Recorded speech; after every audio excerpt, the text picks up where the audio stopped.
और डिटेल में पढ़ूंगा। अगर वो सत्य है मुझे उससे कोई आपत्ति नहीं है। कोर्ट अपना काम करे, मैं लॉयर नहीं हूं, मैं लॉ नहीं जानता। लेकिन सामाजिक लेवल पे मैं अपने लेवल पे उसका बहिष्कार कर सकता हूं। हम्म। इससे ज्यादा मैं स्वतः ही समाज में क्या कर सकता हूं? एक स्टूडियो है जो उनको पैसे दे रहा है, वो प्रोग्राम बना रहे हैं, वो यूट्यूब में डाल रहे हैं, यूट्यूब उनको पैसा दे रहा है, कमर्शियल चेन है। अगर आपको तोड़ना है, इसे बंद करना है, तो इस कॉमर्स को बंद करिए। जब तक इस कॉमर्स को नहीं बंद करेंगे, अगर कॉमर्स फलता फूलता रहेगा, तो और ज्यादा लोग आके इसमें शामिल होंगे। ये अब मुझे एक सवाल पूछता हूं मन भाई आपसे। कई साल पहले बॉलीवुड के टॉप डायरेक्टर, जो आज मेरे ख्याल से किंग ऑफ बॉलीवुड हैं, हम्म। उन्होंने, और टॉप सुपरस्टार्स ने, इन लड़कों ने जो बातें कही हैं, वो उन्होंने करके डेमोन्स्ट्रेट करके दिखाई थी। और इंडिया के बड़े बड़े इंडस्ट्रियलिस्ट, हु जितने बंबई के बड़े लोग हैं, बैठ के ठाके मार रहे थे। तब तो सब लोगों ने कहा बड़ी कूल चीज है, उसी वक्त क्यों नहीं रोका गया? इससे भी ज्यादा अश्लील था वो। आप अभी भी वीडियो उठा के देख सकते हैं। करेक्ट, क्योंकि वो बहुत बड़े बड़े लोग थे। राइट। जो रणबीर ने किया है वो बिल्कुल गलत है। मैं अगर जज हूं तो मैं भी उसे कभी माफ नहीं करूंगा। अच्छा जी। लेकिन ठीक है। किसी के पीछे इस हद तक पड़ जाना कि उसकी मां को, उसके पिता को, घर वालों को लोग घुस घुस के तंग करें, मैं उसका भी समर्थन नहीं ये ठीक करता। बात है, मेरी मतलब बिल्कुल नजर ठीक में बात है ये भाई, भी वो गलत है। परिवार ये को टारगेट करना नहीं। लेकिन आप कह रहे हैं मतलब मोटे तौर पर मॉरल पुलिसिंग गलत है, जो करना है कानून अपना काम करेगा, मॉरल पुलिसिंग गलत है, वो सब नहीं होना चाहिए ना।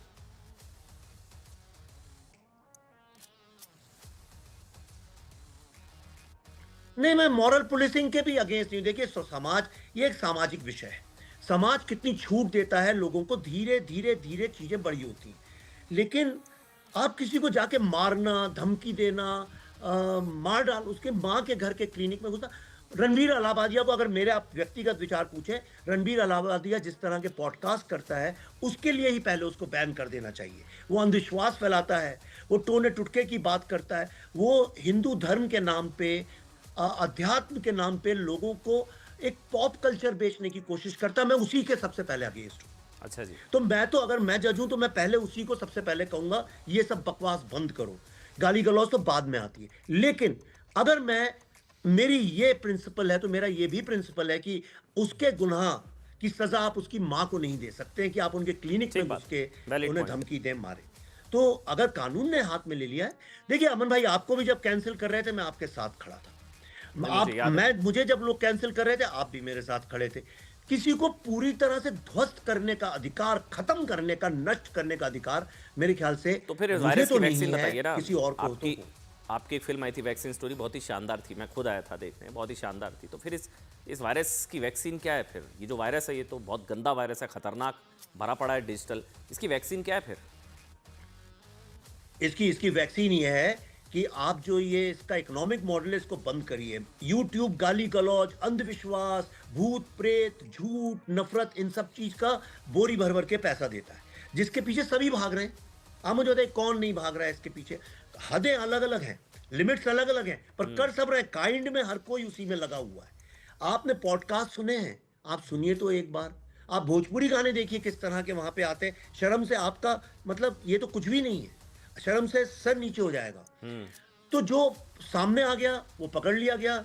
जिस आप इसका इकोनॉमिक मॉडल खत्म करिए। यूट्यूब ने भारत में एक ऐसी समस्या खड़ी कर दी है, क्योंकि हमारे एक बहुत बड़ी तादाद में पॉपुलेशन पढ़ी लिखी भी नहीं है, गरीब भी है, अनएम्प्लॉयड भी है। लोगों को टाइम पास के लिए एक ऐसी चीज मिल गई है जो समाज में द्वेष, क्लेश, ठीक है, कंफ्यूजन बढ़ा रही है। बस एक आखिरी सवाल है, मुझे पता है आपको जाना होगा। एक आखिरी सवाल विवेक जी, ये कि एक दूसरा पक्ष भी है इस पूरी बहस का, कि एक जेनजी, मतलब सॉफ्ट कॉर्नर भी है इनको लेकर, थोड़ी सिंपथी भी है कि थोड़ा ज़्यादा हो गया, 3-3 राज्यों की पुलिस और पता नहीं क्या क्या, जैसे नेशनल सिक्योरिटी का मसला हो गया ये। तो एक सॉफ्ट कॉर्नर भी है थोड़ा इनको लेकर कि हाँ भाई भाई एक डिमांड है, सप्लाई, मतलब वो कहते हैं कि साहब इस तरह के कंटेंट की डिमांड है तभी तो सप्लाई हो रही है ना। तो ये डिमांड एंड सप्लाई का खेल है, नहीं होती तो ये कहाँ होते। आज इतने बड़े so called star, youth icon, follower देखिए करोड़ों, तो लोग देख रहे हैं, ऐसा कंटेंट सुन रहे हैं। तो फिर ये डिमांड, मतलब एक जेनजी का सॉफ्ट कॉर्नर भी है इनको लेकर। ये मेरा एक सवाल, बस जल्दी से आखिरी सवाल है आपसे। हाँ बिल्कुल। देखिए, सेंसरशिप एक ऐसी चीज है, इसमें मुझे लगता है अगर आप आज स्टेट के हाथ में दे, स्टेट मतलब जुडिशरी हो चाहे पुलिस हो, अगर इन सबके हाथ में अगर आप छोड़ देंगे, स्वतंत्रता दे देंगे, तो देखिए ये ऐसा ऐसा ऐसी भंवर है जिसमें कोई बच नहीं सकता। आप देखिए कब से ये कम्युनिस्ट और ये इस्लामिस्ट थिंकिंग है जिसको कांग्रेस ने अपनाया था। मजरू सुल्तानपुरी साहब को नेहरू जी ने जेल में डाल दिया। ओके, इंदिरा गांधी की सरकार थी, उनने उत्पल दत्त जैसे महान, बादल सरकार का नाटक कलोल जो नेवल म्यूटनी हुई थी कलकत्ता में, 20 शो में उनको घसीट के ले जाके जेल के अंदर डाल दिया था। किशोर कुमार पे बैन लग गया था। भारत में आए दिन अगर आप ये स्वतंत्रता पुलिस और स्टेट को देंगे तो आप लिख के लीजिए, आज बहुत सारी जगहों पे ऑपोजिशन की सरकार है। आप मुझे बताइए, मैं भी बंगाल गया था, दिल्ली फाइल्स जो बंगाल चैप्टर बना रहा हूँ उसके रिसर्च के लिए। हमारी टीम को ममता जी की गवर्नमेंट ने कि पुलिस ने आके रोक दिया कि आप नहीं कर सकते, उनको होटल अरेस्ट कर दिया, उनके फोन छीन लिए 2 दिन तक। अच्छा जी। मेरा प्रोग्राम था भाषण का, वो कैंसिल करवा दिया उन लोगों ने। अब बताइए ये सब क्या है? मैं तो गाली गलौज भी नहीं करता हूं और मैं तो सत्य बात बोलने गया था वहां पे। तो सवाल ये है कि अब शिवसेना ने कंगना रनौत का घर तोड़वा दिया, मेरे घर पे पुलिस भेज के मुझे 20 सड़क पे 3 घंटे उन लोगों ने इंटेरोगेट किया था, और वो भी कोविड के वक्त में। तो जब स्टेट सरकारों को आप देंगी, अभी अजीत भारती जी एक पॉडकास्टर हैं, उनके यहाँ पता नहीं तमिलनाडु या कर्नाटक कहीं की पुलिस ने उनको भेजा, वो बेचारे परेशान होकर घूम रहे थे। अगर स्टेट गवर्नमेंट नहीं, दूर लेकिन दूर से भेजेंगी एक और पकड़ने, सवाल, तो फिर तो विवेक जी, ये एक हम और लोग अदले सवाल। बदली में कुछ नहीं है, आज उनके साथ होगा, कल आपके साथ नहीं होगा, नहीं परसों नहीं नहीं, मेरे लेकिन विवेक जी, इन सब की तुलना ये बदतमीज ब्रिगेड से करना थोड़ा ज्यादा हो जाएगा। फिर तो आपसे फिर मेरी भी ना इत्तेफाकी होगी। ये बदतमीज ब्रिगेड अश्लीलता परोस रहे, क्या क्या माता पिता, क्या क्या इन्होंने, इनसे तुलना थोड़ी ना करनी चाहिए। इन पर तो होना चाहिए ना एक्शन, एग्जाम्पल सेट होना चाहिए। ये तुलना तो बेमानी होगी। विवेक अग्निहोत्री जी, एक आखिरी सवाल।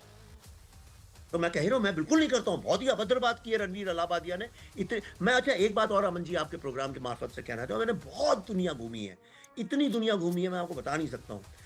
विश्व के 99% सोसाइटीज में ये टॉलरेट नहीं होगा, वहां भी बिल्कुल यही हाल होगा। भारत तो बिल्कुल फिर ठीक भी कह रहे हैं लिबरल है काफी।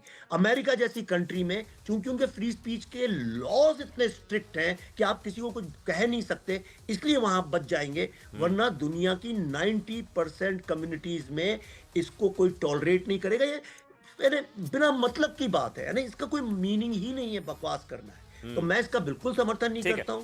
उन्हें सजा भी मिलनी चाहिए, ठीक है दंड भी सर। मिलना चाहिए, सबक भी मिलना चाहिए, लेकिन उनको धमकियां और जानलेवा हरकतें उनके साथ नहीं, बहुत नहीं अच्छी होनी बात चाहिए। है विवेक जी, आपने क्लियर कर दिया कम से कम, क्योंकि अलग अलग तरह की बातें आपको लेकर भी कि आप इनके समर्थन में आ गए। चलिए, आपने भी स्पष्ट की अपनी बात। बहुत बहुत धन्यवाद विवेक अग्निहोत्री, एक्सक्लूसिव हमारे साथ फिल्मकार। आप अपनी बात को रखा कि अभिव्यक्ति की आज़ादी के नाम पर थोड़ी ना सब कुछ परोस सकते हैं, अश्लीलता परोसने की आज़ादी नहीं होनी चाहिए। शुक्रिया विवेक अग्निहोत्री।